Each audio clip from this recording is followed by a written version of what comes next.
Hello and welcome to Some of My Friends Read Comics. We've got Vince. I'm the Fist of Iron. We've got Chris. Sweet Christmas. And I'm Kia. Hello. I'm disappointed none of you used my name as your catchphrase. Kia! I did text you a picture of that yesterday. Yes. Or Kai. A lot of times it's Kai. It was Kia. It was Kia, and then when I sent it to you, because I guess I've been drinking, there was an extra I after the Kia. But it looked like an excellent point. It I think another time, Misty Knight exclaims it with just my name, but I think it's very irreversible when you're yelling karate style. We're talking about karate because we're talking about Iron Fist. Woo! Hello, welcome to the show. Iron Fist doesn't have like any catchphrases, does he? He really doesn't. It's he's a living weapon. It's kind of like his sort of unofficial title, but not really a catchphrase. Like unto a thing of iron? Like unto a thing of iron. Maybe that's it. Never caught on. Poor guy. But hey, somehow this...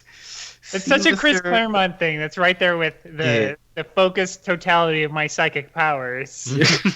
He's such a C-lister, maybe like B-lister at best, only when he's standing next to Luke Cage, and I guess that's the only reason he has a show coming out tomorrow at the time that we're recording this, right? Yep. Happy St. Patrick's Day.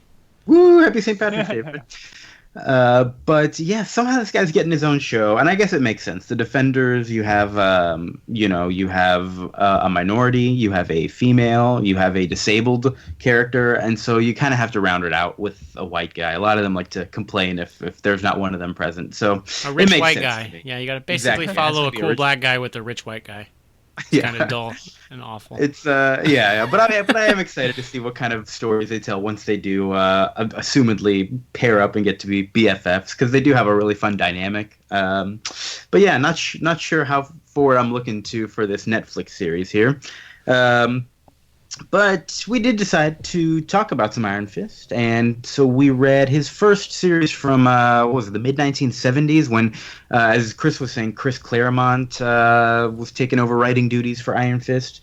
It was showing up first in Marvel Premiere. What was Marvel Premiere? It was like kind of a series where the weirdos got to star in their own stories for a little while, right? Yeah, it was one of those books that was a testing ground for kind of new ideas. So Warlock, I think, was the first issue of Marvel Premiere. That's right. Yeah. And then it spun off into its own series, and then they would do something else. And then I think Beast might have had a few issues, and then he didn't get his own series. And so it would just kind of be like a way to do 3 or 4 part stories for characters where it's like, well, maybe if people like this guy, he'll come back. And it's such a funny mindset that's completely like different than today, where everybody they always restart books with like number ones, and every character, if they get like a mini series or a number one, they don't just get published like in a book called Marvel Premiere. And my only guess is like the newsstand mentality. And then the newsstand every week is buying, or every month is buying Marvel Premiere, and it's like, as opposed to like looking like, these are all the things that Marvel's... What the hell is Iron Fist? I'm not ordering that. I'll order Marvel Premiere because I know that sells. Right. Yeah, and you have to think of it, too, like, they don't have the same level of information. Like, they're getting, like, letters from fans, and they have, like, monthly, I guess, annual sales numbers. But those numbers really vary widely because it's not all about fan orders. A lot of it's off newsstands. Mm-hmm. And then, they just kind of have... readers writing in, like they made that Silver Surfer comic because they got a bunch of fan mail from, college kids, and then it turned out it couldn't really support a comic. Yeah. Yeah. So was Marvel Premiere like full issues of the character, or was it like how it was in its later incarnations where it was like 3 stories per book, like 3 8-pagers? I believe it was single stories, but I could be wrong. At this point, it was definitely single stories, because I read the last Iron Fist one that led into this series. I wish I hadn't, but I did, and it was. Thank you. You're doing the Lord's work, Kia. Oh boy, it was not great. You can. I don't think we're gonna agree on this. Oh, you liked it? You enjoyed that one? I liked all of this Iron Fist stuff. Really? Whoa! All right. Yeah, there's definitely parts of it I really loved. So I won't disagree. They didn't involve Iron Fist. It was all Misty Knight. Really? Yeah, it was a lot of Misty Knight and Colleen Wing stuff. That was the best stuff. So let's just jump right into it. This whole thing is about Iron Fist. He's trying to rescue his his girlfriend at the time, or just a lady he knows, Colleen Wing, right? Yeah, just because he makes friends with a professor of like Eastern Studies, and his daughter is Colleen Wing. So that's how they know each other. That's their connection. And they maybe date at some point, but he later gets like engaged to Misty Knight, right? From the Luke Cage show as well. Right. And you see even in this story that they're more like pals than like romantic interests. Right, yeah. Okay. She's just a special lady friend, man. I guess so. He's just trying to get her pregnant. But Colleen Wing and Misty Knight are definitely BFFs on their end over there, because they've started Nightwing Enterprises, right? We talked about in Luke Cage, and like a whole private detective thing. And when did Misty Knight like very recently appear as well? Like, I guess her whole deal right now is that she's pretty much just a cop who's got her arm blown off, right? I feel like that was just her deal, even like 3 or 4 years later in that Luke Cage story, right?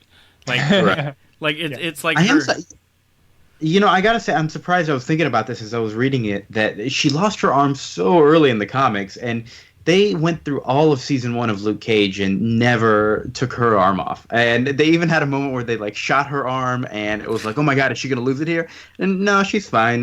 She's just gonna recover like a week later. It'll be okay.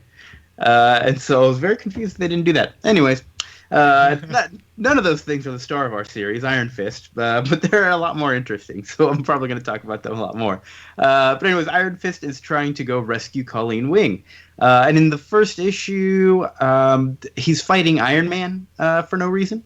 I guess Stark has some information on it, and Iron Man is a very shoot first, ask questions kind of guy, and so they fight for a little while. Well, it was follow the money. That's what he was told. Mm-hmm, that's right. Something was happening, and some dude told him, like, follow the money.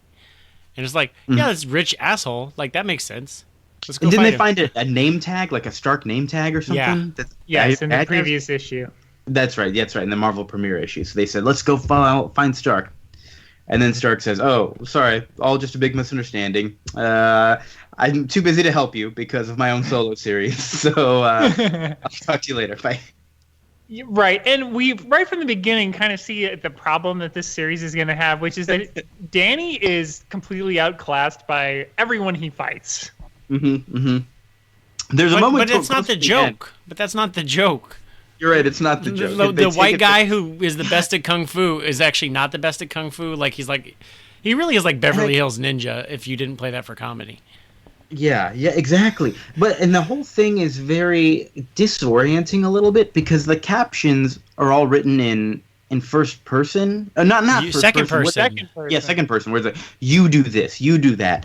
And it's very... I've never read a comic like it, and I don't think I enjoy it because nothing else about the story like sucks me in and makes me feel like I am Iron Fist. You know? I love the idea of it. Yeah, but in execution... It's a little wonky. I feel like it's first of all just kind of way too wordy of a book. Just going from this first issue. I think the art and when Byrne's just allowed to cut loose, Byrne is doing whatever the hell he wants, and he's doing a great job. He really is. Do you want me to blow your mind for a second? Actually, I might blow your mind twice. Do you all know what the first comic that John Byrne did for Marvel was? No. Marvel premiere number 25. Oh, really? Really? Wow. Okay. So this would be the second book that John Byrne had done. And okay, so now to blow your mind again, how old do you think John Byrne is when he's doing this? Well, you're prefacing it. John Byrne in my head is perpetually starts at 34. But you know what? You're telling it to me like it's going to be a shocker. So like I'm he's going to be like 19 7 years old. He was 24. Whoa, all right, that's still super young. So we are not as successful as John Byrne, okay. Well, and since you bring it up now, I guess I have to talk a little bit about what I did really love about that Marvel premiere number 25, which is his fight with Angar the Screamer. They do some really cool, like, psychic scream, kind of like out there art style stuff, which I really enjoyed. And that comes back later in the series. So, yeah, okay, thank you for mentioning that. That was of interest to me. You know what the worst thing about this issue is, though? Yes. The lettering. The lettering is fucking terrible. You don't like the lettering? No, you're a big fan of good lettering. I'm not a big fan. There's so many like line breaks. Like he breaks like the word professor and like uninvolved, and it's just like, I think it's what page is it? It's like It's page like 8 or something. Page 5, I'm sorry, in the Marvel Unlimited version. And it's just an issue 1, and it's just like every single word every single line has like a line break in it. Like interested splits between in and interested. And I see what you mean. it's kind of maddening. I actually was looking at the lettering from issue to issue to see if this guy got any better, and he did. But this is probably his first issue lettering too, because it's terrible. Well, and the poor guy has a tough job though, because like you said, these are really Claremont wordy writes a lot of issues. words. Claremont writes a lot of words. I think at one point there's like 4 different narrators on the same page, and I'm trying to figure out what to keep track of. And oh boy, it was rough. Yeah, like yeah. Go ahead, Chris. I was also going to say the reason the second person thing. So I read this in the Iron Fist Epic collection. So I read the stuff that came before it. Mm-hmm. Doug Mensch, who created Iron Fist, he introduces Colleen Wing, and he introduces the second person narration. But he really doesn't give Iron Fist any character at all. He just stages really long fight scenes, and that's all it is. Okay. So Claremont is trying to like build something out of this character because it's just nothing when he gets it. Yeah, and I get that because the second issue is all I couldn't tell if it was recap over stuff I was supposed to know or flashbacks fleshing out the character with things we hadn't seen before. And so it sounds like it's more fleshing out the character based on what you're saying, Chris, right? Right. All we know is that he left, this like martial arts training academy. He goes to hunt down like the greatest guy, or the guy that killed his family. But then he doesn't kill them because he realizes his vengeance is bad. But then a ninja kills them, and then he fights the ninja for like 3 issues. I see. But we don't even know, like at this point, it's not established that Iron Fist is rich, right? That hasn't been established. No. Like he showed up to murder a guy, and we see the family of that guy he murdered as like a subplot, one of several that are kind of set up, and you're like, wait, who is this again? Yeah, there's a lot of subplot people who I lost track of, and it wasn't really given much of a reason to care about. Well, it did make that a little difficult. Yeah, like issue 2's transitions are like really weird and all over the map. Like it's in the present day, and then or it's at the hospital, and then suddenly there's a fight sequence from I don't know how far back, and then somehow he meets the tree people that look like Swamp Thing that are on the cover. And I don't know where they came from at all. I'm just like, okay, now what are these people? Where'd they come from? Yeah, this was a bad issue. I'm not gonna lie. So at this point, not knowing much about Iron Fist and like kind of being thrown into a lot of stuff, I was ready to get out of this thing. I was like, oh my god, do I have to finish it? And I kind of still felt that way after 3 and 4, but 5, 6, and 7 did pick it back up for me. So I want to put that out there. But yeah. I guess we should talk real quick about 3 and 4 because... Well, issue 2, don't forget issue 2, he fights a dude named Tuco, who looks a lot like Tuco from Breaking Bad. Tuco Salamanca? Yep, he's a bald dude named Tuco. I think it might be Iron Fist's master because his master shows up and sometimes he's bad. Oh, that's right. It's in the past. There's a lot of... Okay, so let me do my best to explain it based on what I know. Iron Fist was raised in the mystical city of Kunlun, which is a like magic city that only syncs up with the Earth realm like every 10 years. Yep. And so he left that city and he's trying to get back. And also his dad was supposed to run the city, but he died. And so now his uncle runs the city. Yeah, that's a weird retcon. I guess it's barely a retcon because this is in issue 7 that we find it out. But I was like, wait, what? Because that's definitely not in the first arc. Okay, cool. Yeah, the first arc, it's more like this, this British explorer guy who's like, there's a mystical city and I've got to bring my 7-year-old son or whatever he was. Yeah, so issue 2 is like a lot of fleshing out, just him kind of growing up in the academy and gaining the whole Iron Fist power, which I guess we should talk about that. What is exactly the Iron Fist power? Just like magic that collects in his fist and he punches? He's the best martial artist kung fu ever, and he's got a fist that, that turns red or with fire, and then he punches people hard like that old lady did in the Daredevil TV series. Okay. And he can't use it a lot. Like at one point in the series, he's like, "Oh, I've used it 3 times already today. Like I'm winded." Yeah, he's only got like 10 MP, and it costs Yeah, 3 MP each Yeah. time. Right. So he's got to go to it's an like inn. using your ultimate, Yeah, right? He's got to go to an inn He needs to and get some ethers. Would you like to rest? Only 10 GP. Yeah, when he was a boy, or not when he was a boy, when he was training, he went into a cave where there was a dragon, and the dragon, he basically pressed it up against him, and so that the dragon's tattoo went to him, and then he opened his hands into the heart of the dragon. Whoa, okay. And that means that he can like form his hands into basically iron, like if you picture just like metal. And so he can punch people super duper hard. But it's just one punch he can do.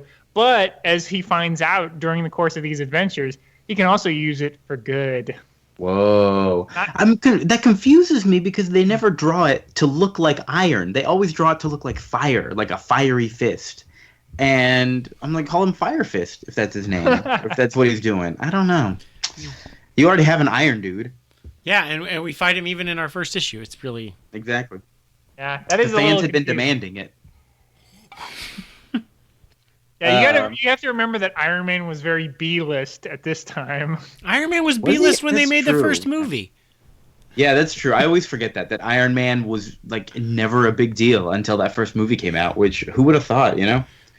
Who would have thought? Not me in 04 even, or even 05. Yeah. What a surprise. But they did it well. And now Iron Fist has a TV series. And now out of nowhere, who would have thought? So issue 4, he fights a dude for issue 3 that then turns into a radioactive dude in issue 4 named Radion. And, and also they're in London, or was that part of the flashback? I don't remember. At one point, they're in London. There's a very stereotypical British cop saying, "Keep me fish and chips warm, love." That's not stereotypical. Like, okay. That's real. That's legit. Oh, I see. I lived in London for 6 months. That's exactly accurate. Crikey, it's that Iron Fist bloke. Yep, that's every interaction with a police officer. That's how they talk to me. God, wow, it was some bad. Boy. Oh man, it's good stuff. Also, in full Chris Claremontism, Misty Knight says "bub" like 3 times. Really? She does say "bub" a lot. She does. Was he writing X-Men at this time? I think this is right before he starts X-Men, but it's right around that time. I think it's actually during this arc he starts he replaces the writer of Giant Size X-Men with that first issue. Okay. Yeah, because this what's weird about this book is they actually say the real date in the book, which is very rare for a Marvel comic.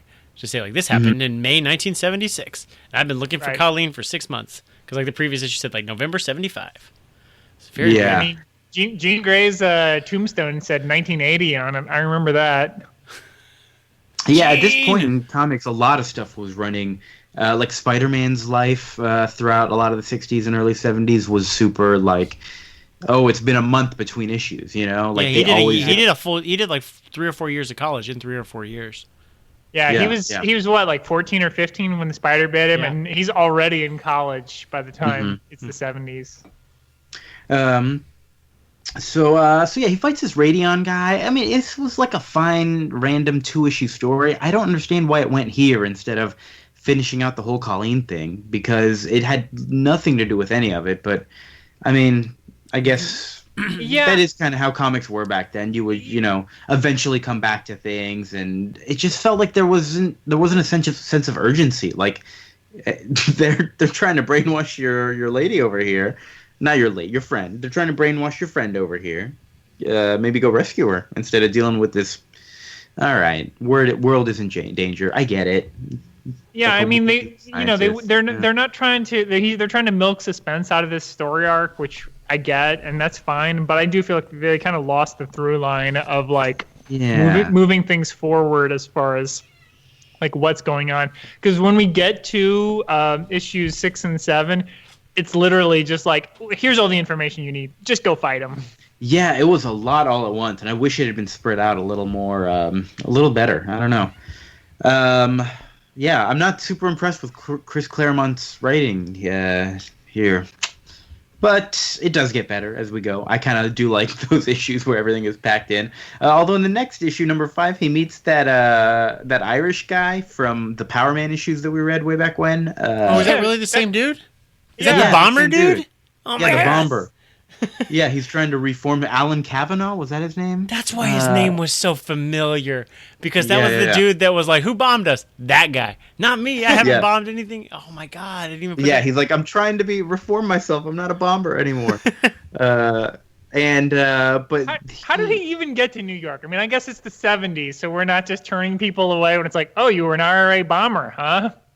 Yeah, he's I'm also right white. in. He's white, so it's okay. He's And got red he hair. gets hired at the United Nations to work or something? Oh boy, it doesn't make any sense. But you know what? He's a nice guy. He's trying to turn it around. He's got a recommendation from a superhero. Oh, there is a nice moment where he tells Iron Fist, like he calls Iron Fist a superhero, and he kind of like thinks of himself as a superhero for the first time, which does kind of go with what Chris was saying about him, like not comparing to anybody right now. But it was a nice moment. Like, hey, you really could be a big thing. Yeah, this issue, the art is really nice, but it really feels like somebody really liked Frank Miller and then decided to copy him. Except it's like 10 years before Frank Miller. Yeah, I was gonna say this is before Frank Miller existed. Yeah. But look at the first like splash page. Like everything looks like a Frank Miller book to me in this whole issue. Yeah. Well, it's very a lot of like dark shadows and stuff. A lot of street level stuff happening too, which kind of fits in with it. But With that weird kind of noir narration, although this is the second person, yeah. And Which is in the funny next because go ahead. Which is funny because that's not what people associate with John Byrne's style. Like you picture him doing like Superman and X-Men and like Fantastic Four and like big like bright books. Yeah. So it's kind of interesting that this is where he kind of cut his teeth, was doing stuff like this where it's not what we usually think of. And I think it's probably Will Eisner that he's stealing from. Yeah, well that makes more sense. Probably, Because yeah. that's where Frank Miller's stealing from, yeah. There's a lot of moments too where, like, I think in the next couple issues, during some of the big fight scenes, he does some cool, like, diagonal panels going across the page with diagonal captions and everything, and it looked really nice. I enjoyed seeing that kind of breaking up the typical panel style, So I also really like. There's a great scene that it's comics today are so like so influenced by movies in a way, which is kind of sad. But there's a great panel where they open a door and there's like a guy hanging there and you see like his shadow and it's all creepy. And then the next panel is literally like 5 things are happening. And it's literally like showing you as you read from left to right, Danny grabs the bomber guy and like bursts through a door and then kicks through another door as he's like moving through the space. And so they pull out. So you're it's like you're seeing, I guess you've sort of seen things kind of like that in movies where they pull out really wide, like Old Boy kind of did it. But it's kind of like that where you're like way back and you're just seeing him move left to right. It's such a cool effect. And I don't know if he's borrowing that from something in particular, but I was just like, wow, that's awesome. I've seen that especially for before, this time period, it's great. Yeah. But and this is the issue, and that's the part where I'm like, okay, I'm starting to get back into it, and I'm seeing characters I recognize a little bit. And at the end of this issue, we finally see Colleen Wing again, and this is where they're like trying to brainwash her, but she's not having any of it. And there's some real cool, I'm a big fan of like the psychedelic kind of trippy art and stuff, especially in my superhero comics. And there's that moment where they're really just messing with her brain, and so I really like that. And so I'm back on board at this point. yeah, I got back on board here. Yeah, and they bring in. No, this is the part where they finally broken her. That's right. We saw that part where she resists earlier, and this is the part where they bring in an Iron Fist robot, a very well built Iron Fist robot for this test here. But but she's like, "Oh, I hate you," and she kicks its head off. So yeah, I was like, "All right, cool, I'm back in." And redheads turning evil and wearing like leather outfits. Claremont and Byrne at it again. So issue number 6. I say this was all very interesting, but I kind of forgot just because there was so much stuff happening like what the important stuff is. I guess we've kind of mentioned all the stuff about Kunlun. We kind of learn all about that mystical city throughout this issue. There's a weird figure in a hood that turns out to be that uncle that we talked about. Yeah, but there's a really cool fight with him and Colleen that like with more like psychedelic art, yeah, and it actually has stakes in it, which has been missing up to this point. And like I'm kind of watching, and like this is my notes are like, oh, I just realized I don't care about anything Iron Fist is doing. Like I don't care anything he says, and like I like when Misty's like getting better, and I like when Colleen is being cool and then figuring out she's been brainwashed, and they do their weird mind meld. I don't care about Iron Fist experience and all this, but I do care about like Colleen Ween, like, you know all my secrets now. I'm not cool with that. Like everything those two are doing, I'm on board with. I just find him very milquetoast. Well, Iron Fist is I mean, again, he's super boring. He just doesn't have anything of his own that he's the cable. He's the cable to Luke Cage's Deadpool. Yeah, exactly. They fit that bill very well. Yeah. He is pretty boring. I do like that this comic, probably more because I know he did appear in I think a few issues of Daredevil or something. Makes Angar the Screamer seem like a pretty big deal. Yeah, and I never realized he was that big of a deal. I always remember Angar the Screamer because one of the Thunderbolts, Songbird, used to be Screaming Mimi, who would walk around with Angar the Screamer, and they would all scream up crimes together. And awesome. But I didn't realize he had this whole psychic scream thing, which I kind of like, but I'm wondering how he lost it, how he got to be such a weakling these days. He's kind of an interesting character because there's a real like Charles Manson-y vibe about him. God, dude, I gotta tell you, they did Angar in an episode, or a few episodes of Agents of S.H.I.E.L.D. I think season 2 or 3 with the whole mystery of who Kyle MacLachlan is and like his dad, the main character's dad and everything. Anyways, they did the Scream stuff, pretty cool, and he was super creepy. So worth checking out. Anyways, I do love Kyle MacLachlan. He's the mayor so for Portlandia. Is that his biggest credit? Yep. I think he is that character because you already know it's Kyle MacLachlan. Come on. He's not. His biggest credit is also not Claudius from the Ethan Hawke Hamlet. Probably not. No. Dune. Dune. He was in Paul Atreides. He's in Dune. I knew he was in Twin Peaks. He's not. He's in Dune. Yeah, he's Paul Atreides in Dune. He's the main character. Really? Yeah, Twin Peaks is like his big thing. Young, sexy Kyle MacLachlan. I need to check that out. Dude, his breakout like movie, The Hidden. It's like an old weird sci-fi movie. It's a great movie. If you haven't seen it, I highly recommend it. All right. Then anyway, the point is, Angar is like, hey man, I never told anybody to do a murder. I just said you know what to do, man. I think the real point is that all these characters are still more interesting than Iron Fist. Even little old Angar the Screamer. But full quote. We'll put that one on the. Everybody is more interesting than Iron Fist. ... Even Angar the Screamer. Colleen's fight with Angar the Screamer in issue 7 might be my favorite in this whole story arc. So I agree. What happened during that fight? They're doing some punching, and she's got her sword out, and she makes a slash at him, and he's like, "No, baby, don't feel bad. You missed." And that's right. She says, but she like it was literally so fast that he didn't see that it was over, and yeah, he's already dead. Poor guy. Yeah, the comics code won't let you see that he's now dead. I mean, you see his slumped form, but you don't see the blood. So now I gotta look it up because I'm wondering, when did he come back? I didn't realize he died. I wasn't even thinking about it when I read this, but he's clearly still around. I don't know. I want to look this up real quick. I don't know. Yeah, I don't know.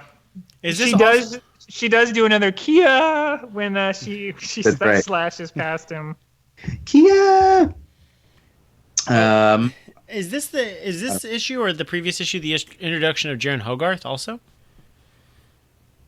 It was one of these first issues here, but yeah, the Jerry Hogarth from Jessica Jones, based on this character of Jaren Hogarth. By Trinity, Carrie-Anne Moss. I hated that. I know you did. I saw a lot of tweets about that. It's so stupid. Just like we're gonna have lipstick lesbians. It's gonna be really dumb. Hooray! But Hogarth, I thought he was like Iron Fist bro, but in this issues, he's kind of like he could be an extra threat. Yeah, right. That's what it's definitely feeling. Very sleazy, very like can't trust him, that kind of stuff. Because like apparently like Iron Fist is the sole heir to his father's fortune, which I guess wasn't introduced until this issue. That Iron Fist is a son of a billionaire. Yeah, well, and he should have known that already. I mean, the guy was a billionaire when his partner killed him. Right. And then yeah, I guess it makes sense. And so Iron Fist, for somehow reason, Hogarth collects money somehow if Danny Rand Iron Fist dies. I don't know if we said his name was Danny at all, but. Oh yeah, Danny Rand is Iron Fist. That's important. Because he was his father's lawyer, and Danny has no kids, so it doesn't go. There's nowhere else for the money to go, Vince. Except for the lawyer. So you as a lawyer, this is sound. So you should be making friends with rich people that are about to die. And then, a lot of them have families, but yeah, whenever I see like millionaire vigilantes, I immediately sign them up. I am your lawyer, right? Like, anything that happens, just give me a call, and we'll work it out together. But it's important that I be in your will. Yep. Sound logic to me. So later on in this issue, in the last issue, Iron Fist goes around and punches a bunch of people. It's fairly standard, beat up the bad guy sort of stuff. But then he gets to the main bad guy, who's this Master Khan. I'm not quite sure what his whole deal is and why he wants Colleen. I guess he just had a grudge with Colleen's dad, right? Is that the whole thing? I don't know. There was a lot of explaining going on here. I don't know what happened. Yeah. But I do like that he like the dragon he has to fight, the henchman, is the guy from Marvel Premiere 25 who was just an asshole to him for no reason back then. Yeah. Kambala Kun, was that it? Kambala Bay.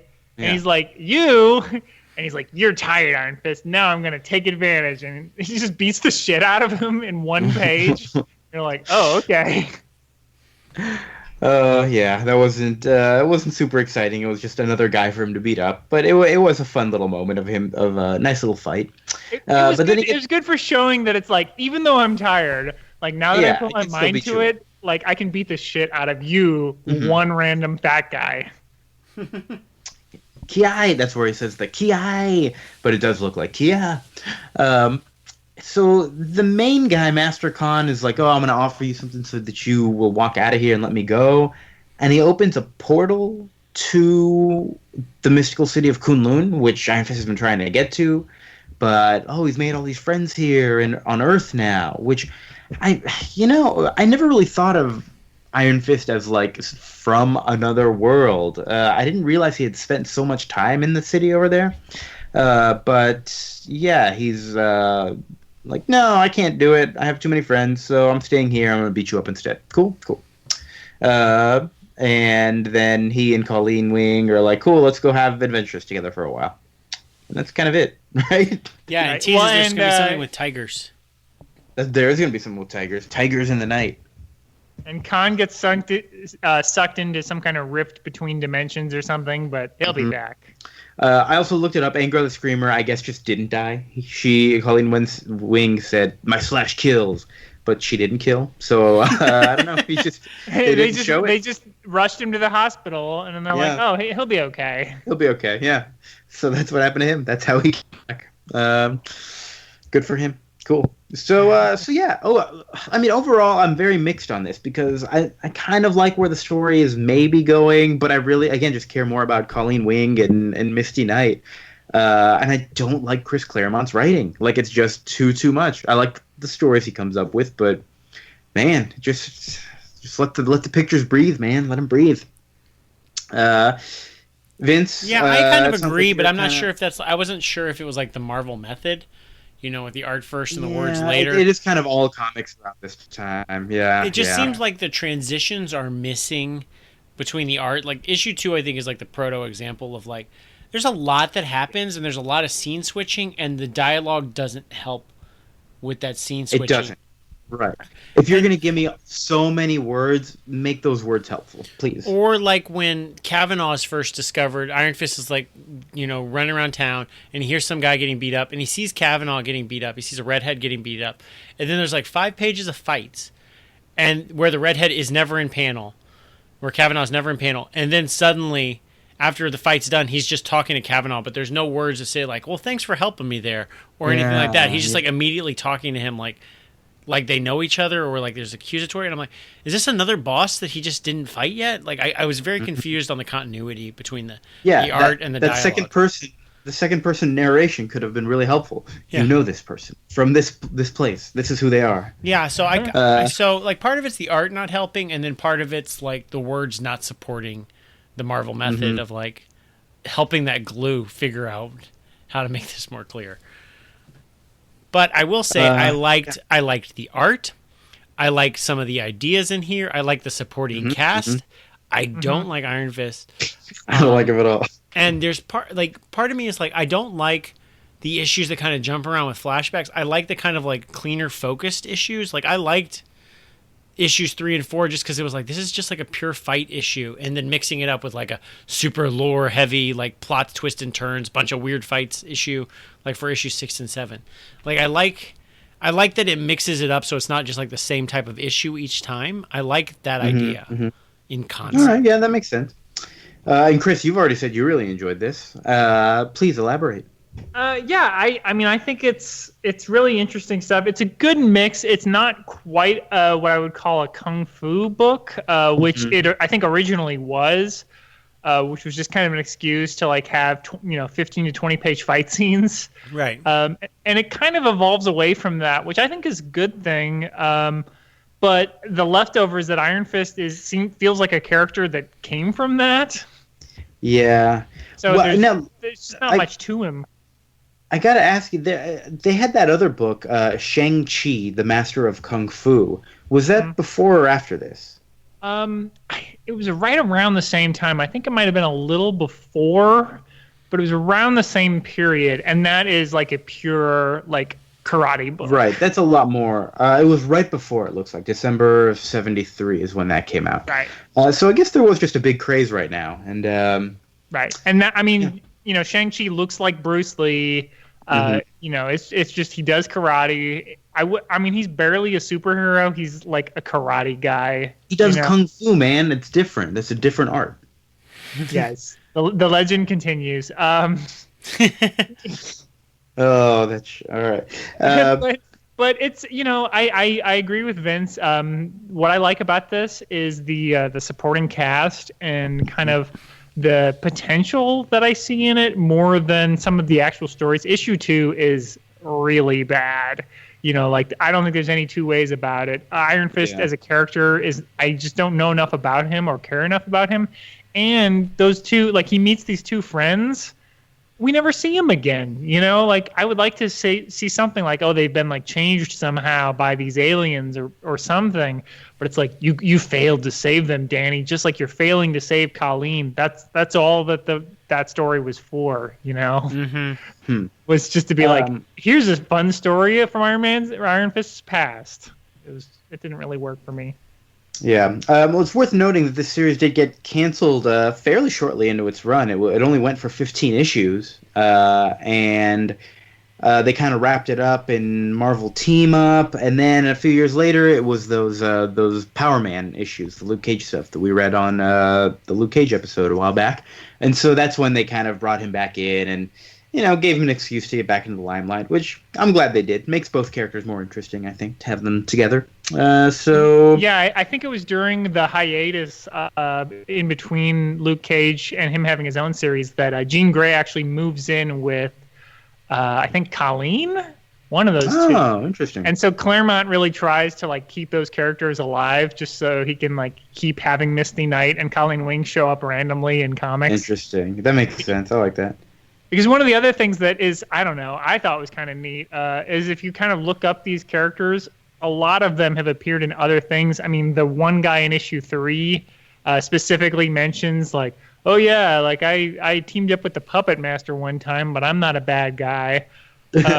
Which is really Chris Claremont trying to, take this random issue of, I think it was Marvel 2-in-1, which was the Things team up series, and be like, oh, let's develop this random character that appeared in one issue.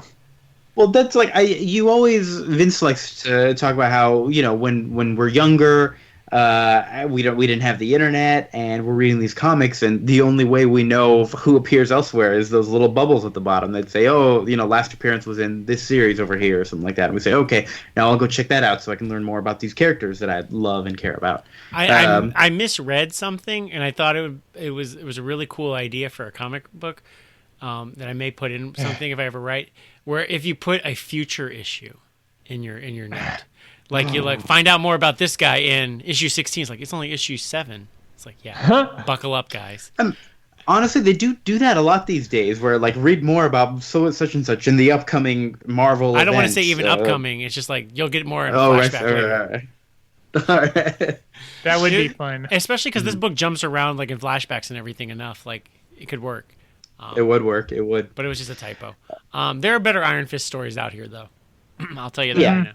Yeah, the Immortal Iron Fist series, if you just read the first, I'd say 6 issues of that, it's better than this. That's a pretty good book. The Fraction Brubaker one. It deals more with, actually figuring out things to do with Iron Fist.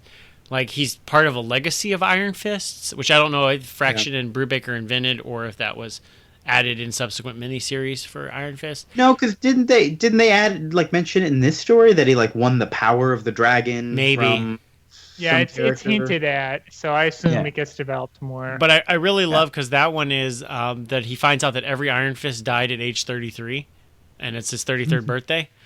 It's like, and it's just a good place to start. Like, Danny Rand's like, oh fuck, I'm gonna die this year, and that's a good place to start a book. Or maybe the narration says you're going to die this year. I don't know. One of my favorite characters, he's not really a character, he's just drawn twice. One of my favorite non-characters in this book is twice Danny sees the skeleton of Iron Fist that talks to him whenever he's close to dying. And I'm like, that's a cool idea. It's just every time he's close, because I think that's the idea. I think that's where they're planting the seeds of this being a legacy, is this corpse, because he is like a skeleton dressed like him. And he's just like, give in, just die. And he's like, no, I can't. Cool. That's one of my favorite tropes, of just a skeleton dressed in the character's clothes. I just really like it. It's a fun thing to see. I want to see a skeleton version of everything, and I think it'd be great. Kia, if you look in an X-ray, you might see a skeleton version of yourself.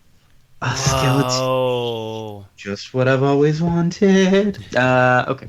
I think it's time to wrap this up. Iron Fist, not bad, but if you're gonna read anything, probably read the more modern stuff. The Immortal Iron Fist was what, 2006 to 2009.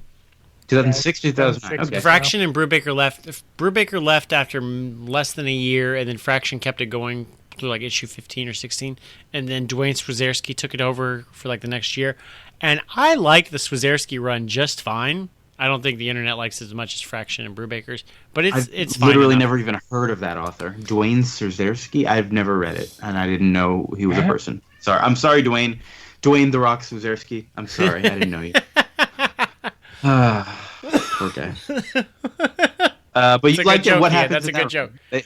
He goes to Kunlun and he fights the equivalent Iron Fist of other 7 mystical cities. So there's a fat dude who's not Iron Fist, but whatever the Iron Fist equivalent is of that mystical city. And there's a spider woman, not a spider woman, but a woman who controls spiders. It's very hard. True. Yes. Yes. No, there's all these different 7 mystical martial arts cities, and they all have their own legacy heroes, and they all fight together. And that's that's where Immortal Weapons came out of, right? Which Swazerski also wrote. No, Jason Aaron wrote an issue, I think, of the fat guy. Yeah, it was a good book. There was, I think there was a series like that in the recent Secret Wars event from a couple years ago. I think they kept that going with another weird random fight between all the different things. I don't know who wrote it, but I remember enjoying it. You might enjoy that, Vince. She was not a Spider Woman. She was Tiger's beautiful daughter. I'm sorry. Oh, well, there you go. I'm totally different. Oh no, but the Bride of Nine Spiders. That was her name. And the fat The guy was Bride of named. Nine Spiders. That's a cool name, right? And then I like the fat guy was named Fat Cobra. It's all good. So wait, the Bride of Nine Spiders, like one bride who's married to 9 different spiders? Yep. And Dog That Brother seems number weird. 1, Tiger's Beautiful Daughter, and the Prince of Orphans. Yeah, it's a I cool. heard of that guy. Yeah. All right, cool. very good. So I think that about closes the book on Iron Fist here. Next time, it's our April Fool's episode again, because that went so well last year with Not Brand Ech, that terrible, terrible comic that we, I think it's still our most hated comic of all time, right? Of this book. Yes. Of our 50 episodes, yes. Of the ones that we've done, yes. But we have a good one in store for you, we promise, because this year it is one of the funniest books I've read in a while. It's a miniseries from 2009-ish called Lockjaw and the Pet Avengers. Lockjaw is a pretty cool dog. He's the dog of the Inhumans, another one of the factions in the Marvel Universe. And he is looking for the Infinity Gems. So he gets a bunch of other animals on his team, and they go have animal adventures together and beat up animal villains, and it's a whole lot of fun. So, yeah. Well, I think... before we read this, I just want a guarantee. This won't make me cry like the last animal book we read, will it? I don't remember if there's any super sad moments. I don't think any of the animals book was died. super sad moments. That last book that we read about animals was, yes. Yeah. It really was. Beast And of this Burden one was has all about dead puppies. And then the other funniest book that we'd ever read was GLA, and that's all about like a hero wanting to kill himself all issue. Because everybody You're right, around it him is. dies. Yeah, that You know what? part I with think this Dinosaur one- also made me misty-eyed. Yeah. I think this one is very kid friendly. So I think Frog Thor doesn't I- have like a lot of baggage. they definitely call him Throg. I was looking it up. They definitely call him Throg, and he does have a little bit of frog baggage. I think he was a frog athlete in his youth who maybe lost his way, but he found the miniature. I think it was a splinter of Thor's hammer, which became. Or I don't remember the whole story. We'll get it. So I'm looking forward to it. It should be a good time. But yeah, join us next time on our...